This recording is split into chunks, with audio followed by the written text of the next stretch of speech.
Today, I want to dive into a really interesting and honestly a little frustrating exchange that I had in the comment section of one of my videos.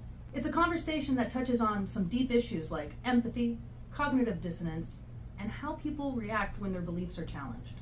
For those of you who might be new or missed it, I posted a video documenting my experience with the VA, particularly around my diagnosis of PTSD related to military sexual trauma, or MST.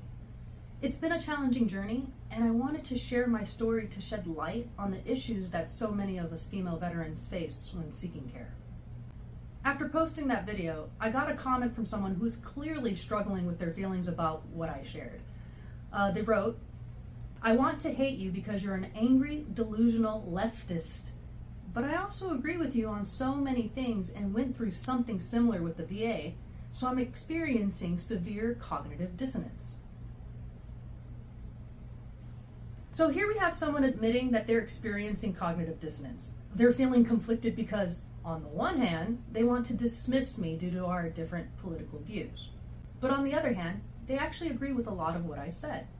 That's a pretty vulnerable admission, right? For those of you who aren't familiar, cognitive dissonance is that uncomfortable feeling you get when you hold two conflicting beliefs or attitudes.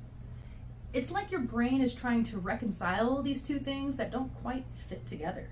And in this case, this person is grappling with agreeing with me, despite wanting to dismiss me because of our preconceived political biases. So I replied to them pretty bluntly. I told them, I sincerely don't give a about your stupid opinion about me. Go away. Honestly, I wasn't in the mood to entertain what felt like a half-hearted attempt at empathy, but this response clearly triggered something in him, right? And this is where things take a turn. They came back with this. Now, instead of that initial vulnerability, we're seeing a full-on defense mode. They're minimizing my experiences, questioning the validity of my doctor-diagnosed PTSD, and basically trying to shut down the conversation by comparing my trauma to others. This is a classic case of what happens when someone's ego or their worldview gets challenged. What we're seeing here is a perfect example of conditional empathy. At first, this guy was willing to extend some level of empathy, but only as long as it didn't conflict too much with their own beliefs or make them uncomfortable. But as soon as they felt rejected or challenged, that empathy completely evaporated, replaced by anger and defensiveness. Conditional empathy is really fragile. It's not grounded in genuine understanding or even acceptance of the other person's feelings. Instead, it's dependent on things going smoothly, on not feeling threatened or invalidated. And that's exactly what happened here. When I didn't respond in a way that fed into their narrative, I didn't give them a sticker, I didn't give them a hoo-yah, they withdrew their empathy and then went on the attack. This kind of conditional empathy stands in stark contrast to something that's called sonder. Sonder is the realization that an individual has that each random passerby around them is living a life just as vivid and complex as their own. It's about truly understanding that everyone has their own deep experiences and emotions, independent of how they intersect with your own.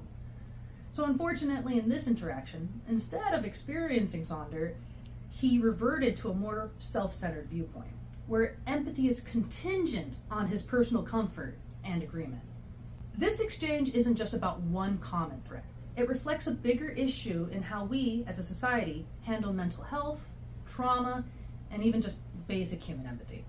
When someone's experience doesn't fit into a neat little box like combat-related PTSD, they're often dismissed or invalidated, just like what's happening here. And more than that, it shows how easy it is for people to withdraw that empathy when their worldview is challenged.